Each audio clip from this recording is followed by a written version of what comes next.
हाथ खड़ा करके जयकारे का जवाब देंगे सारे। बोले भारत माता की, भारत माता की, भारत माता की, भारतीय जनता पार्टी, भारतीय जनता पार्टी, मोदी सरकार, मोदी सरकार, भारतीय जनता पार्टी। बहुत बहुत धन्यवाद। आज झंगड़ के इस गांव में हमारे भी हमारी बहन सरपंच साहिबा, हमारे मानयोग नानकचंद साहब, पुरुषोत्तम जी, अजय चौधरी साहब और हमारे लेखराज साहब, मानयोग पंडित जी, हमारे चौधरी साहब जो कि दीप चौधरी साहब, भोला जी, हमारी माताएं बहनें और जितने साथी यहाँ आए हैं, आप सबको मैं हाथ जोड़कर बहुत बहुत नमस्कार करता हूं। साथियों, जैसा कि हम सब जानते हैं कि जम्मू कश्मीर में असेंबली के इलेक्शंस की तैयारी हो रही है। इलेक्शंस के वोट नौशहरा कॉन्स्टिट्यूंसी में 25 सितंबर को यहां वोट पड़ने हैं। एक तरफ भारतीय जनता पार्टी है, नरेंद्र मोदी साहब हैं, कमल के फूल का निशान है, जिन्होंने हमेशा गरीबों, मजदूर, किसान,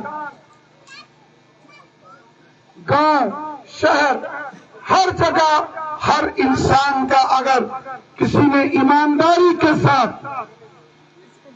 भला किया है तो उनका नाम प्रधानमंत्री नरेंद्र मोदी साहब है। जो मोदी साहब ने काम किए,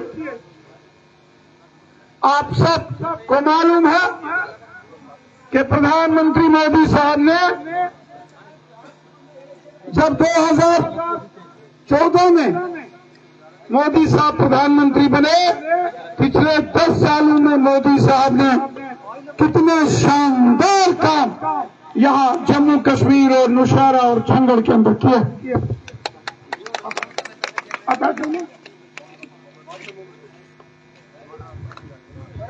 साथियों,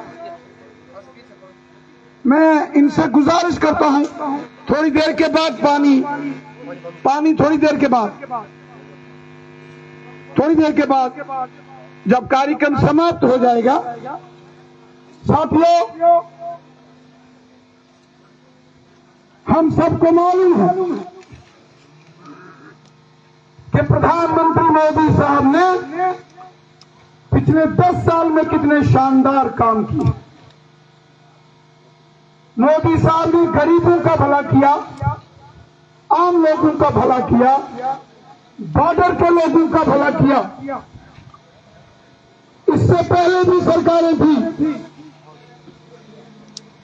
लेकिन उन सरकारों ने कभी गरीब लोगों की फिक्र नहीं की। मैं आपसे एक बात पूछता हूं, आज गरीब लोगों को, आज हर एक इंसान की जेब में मोदी जी का गोल्डन कार्ड है इलाज कराने के लिए। अगर कोई बीमार हो जाए, 5 लाख रुपया एक साल में इलाज के लिए प्रधानमंत्री मोदी साहब जी की तरफ से मिलता है। मैं आपसे पूछता हूं, आप में से जिसने गोल्डन कार्ड बनाया, जरा हाथ खड़ा करो। देखो, वाह, हर एक इंसान के पास है। जोरदार तालियां मोदी साहब के लिए। मोदी साहब ने नारा दिया, सबका साथ, सबका विकास, सबका विश्वास। उन्होंने कहा सब हमारे हैं, कोई पराया नहीं है, सबकी मदद करो, सबकी खिदमत करो, सबका भला करो। ये काम ईमानदारी के साथ अगर किसी ने किया, उस शख्स का नाम है प्रधानमंत्री नरेंद्र मोदी साहब। यहाँ गरीबों को फ्री राशन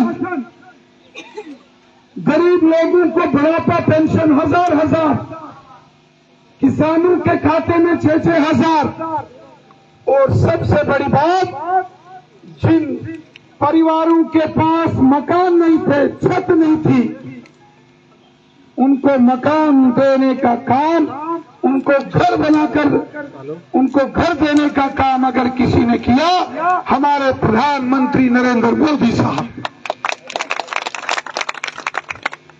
यहां सरपंच साहब बता रहे थे कि 380 से ऊपर मकान खाली आपकी ये झंगर सरिया इस खंबा पंचायत के अंदर बना है। 380 मकान, ये काम नहीं होते। क्या पुरानी सरकारों ने इस तरीके से गरीबों को मकान बना के दिए कभी? आज गरीब परिवार के बच्चों को स्कॉलरशिप मिलती है। आज किसानों के खाते में 6,000 आता है। आज गरीब लोगों को 1000 पेंशन आती है।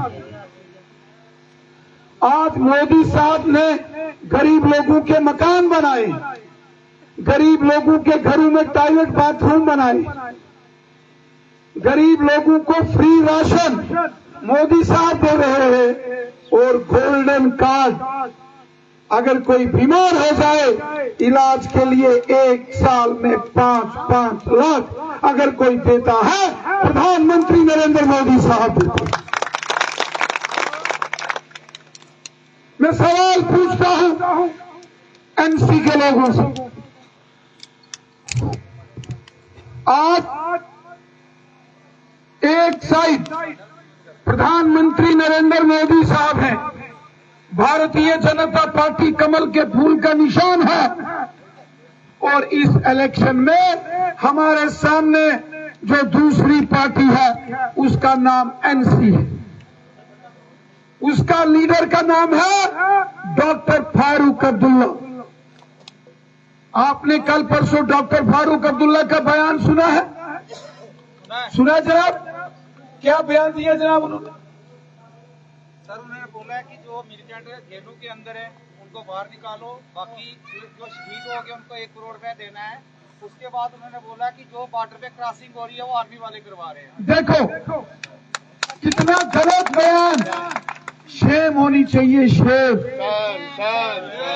Doctor Farooq Abdullah NC party ये बयान दे रही है कि अगर उनकी सरकार आई, फारूक अब्दुल्ला ये बोल रहे हैं कि अगर उनकी सरकार आई तो जितने जेलों के अंदर बंद हैं वो सारे शरेआम खुलेआम छोड़ देंगे।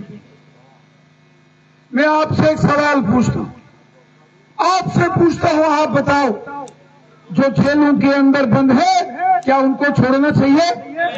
क्या छोड़ना चाहिए भाई? भाई अगर जो जेलों में बंद है, जो पार से बंदूकें लेके आते थे, जिन्होंने यहां हालात खराब किए, गरीब लोगों को निशाना बनाया, अगर उनको आप खुलेआम छोड़ दोगे तो वो आके यहां क्या काम करेंगे? उन्होंने कोई इतना अच्छी तक कुछ तू थोड़ी तरह जनाब कोई आरती थोड़ी तारनी है, गोली मारनी है, उन्हें तो गाटे लवाई मारने। तो क्या ऐसी पार्टी एनसी पार्टी जो ये बोल रही है कि जेलों से निकाल देंगे, शरेआम खुलेआम छोड़ देंगे, क्या उनको वोट देना चाहिए? मैं आपसे पूछता हूं, क्या उनको वोट देना चाहिए? ये बहुत बड़ी गद्दारी होगी अगर कोई नेशनल कॉन्फ्रेंस या एनसी को वोट देने का मतलब है देश के साथ धोखा करना। फिर फारूक अब्दुल्ला का बयान आया कि जो आर्मी और पुलिस के साथ एनकाउंटर में मारेगी, कौन मारेंगे भाई? वो कहते हैं हम उनको करोड़ करोड़ रुपया देंगे। ये नहीं कहते गरीबों को देंगे, ये नहीं कहते गरीबों के मकान बनाएंगे, गरीबों का भला करेंगे।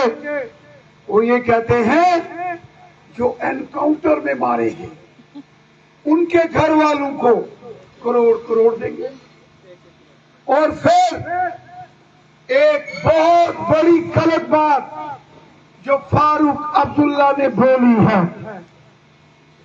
डॉक्टर फारूक अब्दुल्ला ने कहा आर्मी को गालियां दी, आर्मी के जवानों को, पुलिस के जवानों को। हमारी आर्मी के जवान जो बॉर्डर के ऊपर अपना खून पसीना एक करते हैं, आर्मी के जवान जो जंगल में, पहाड़ में, बर्फ में, आंधी तूफान में बॉर्डर के ऊपर देश की तिरंगे झंडे की रक्षा करते हैं, अगर आर्मी के हमारे उन वीर जवानों को कोई गाली निकालेगा तो क्या ऐसी पार्टी को वोट देना चाहिए? देना चाहिए क्या? डॉक्टर फारूक अब्दुल्ला ने एनसी पार्टी में हमारे आर्मी के जवानों को गालियां दी। बहुत गलत बोला है, बहुत गलत बयान डॉक्टर फारूक अब्दुल्ला ने आर्मी के ऊपर दिया। और हमारी पुलिस को भी उन्होंने बहुत बुरा भला कहा है। जो पार्टी आर्मी को गालियां दे, जो पार्टी का नेता पुलिस वालों को गालियां निकाले और ये कहे कि जो जेल में बंद है उन्हें खुला छोड़ो, क्या ऐसी एनसी पार्टी की वोट देना चाहिए ना? क्या देना चाहिए ना? ये बात याद रखें। एक तरफ भारतीय जनता पार्टी है, नरेंद्र मोदी जी है, कमल के फूल का निशान है, तो दूसरी तरफ एनसी पार्टी और डॉक्टर फारूक अब्दुल्ला। अब दोनों की आपस में आप दोनों को देखो, जो देश के साथ गद्दारी करे, जो आर्मी और पुलिस को गालियां दे, और जो आतंकवादियों और जेल के अंदर जो बंद हैं उनसे हमदर्दी करे, ऐसे एनसी पार्टी को वोट देना मैं कहता हूं बहुत बड़ा पाप और अपराध है, गलत पाप। या अगर ये सारी आर्मी आज बॉर्डर पर ना हुआ तो क्या दसो आसी था झंगड़ सरिया खंबा रही सकड़िया भाई? शर्म आनी चाहिए एनसी के लोगों को, फारूक अब्दुल्ला को, कि आर्मी को गालियां और आतंकवादियों को तालियां, तो वोट इधर से नहीं मिलेंगे। क्या इन लोगों को वोट मिलेंगे? इनको नहीं वोट मिलेंगे। वोट मिलेंगे नरेंद्र मोदी साहब को, जिन्होंने गरीबों का भला किया, आम लोगों का भला किया। सबसे बड़ी बात, जो आज बॉर्डर के ऊपर बंकर बने हैं। एक जमाना था जब बॉर्डर पर गोलियां चलती थी तो सारे अपना कार छोड़ी तो निशारा चली जाने से। जब मैं एमएलए बना 2014 में बहुत फायरिंग होती थी बॉर्डर पर। एक बार मैं खुद यहां आया और जब खुद आया तो गोले बरसने लगे। यहां आगे एक पुली के नीचे 3 घंटे में फंसा रहा। और फिर जो हमारे पठानकोट वाले बाबा जी महाराज हैं, गुरु गुरदीप जी गिरी जी महाराज, उन्होंने मुझे बुलाया। उन्होंने कहा रविंद्र रैना बेटा, ये जो बॉर्डर के ऊपर लोग रहते हैं, दिल्ली बात करो मोदी साहब से और इन लोगों के लिए बंकर बनवाओ। मैं दिल्ली गया, मैंने प्रधानमंत्री मोदी जी से बात की। राजनाथ सिंह साहब निशारा आए थे और ऐलान हो गया कि बॉर्डर के गांव-गांव, घर-घर में बंकर बनेंगे। भारतीय जनता पार्टी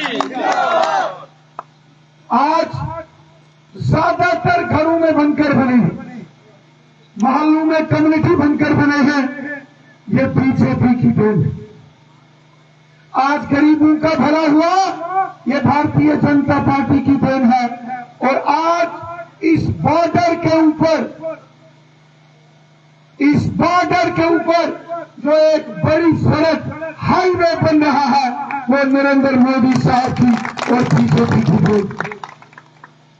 मैं तुसा सारे आगे हाथ जोड़ी के गुजारिश करना मेरे बहनों भराओ, ये डेवलपमेंट ने काम ये लोगों का भला ये गरीबों का भला असा करना है। और गरीबों का भला सिर्फ मोदी सरकार कर सकनी है और कोई नहीं कर सकता। इस वास्ते मैं हाथ जोड़ी के तुसा क्या प्रार्थना करना कि आने वाली 25 तरीक आज 7 दिन बचे 5-7 दिन इन 7 दिनों में सारे जंगल सरिया खंबा इस सारे एरिया च नहीं जा सकना। हर का टाइम बड़ा घट बचा लेकिन मेरे बहनों भराओ तुस हर जगह जा सके।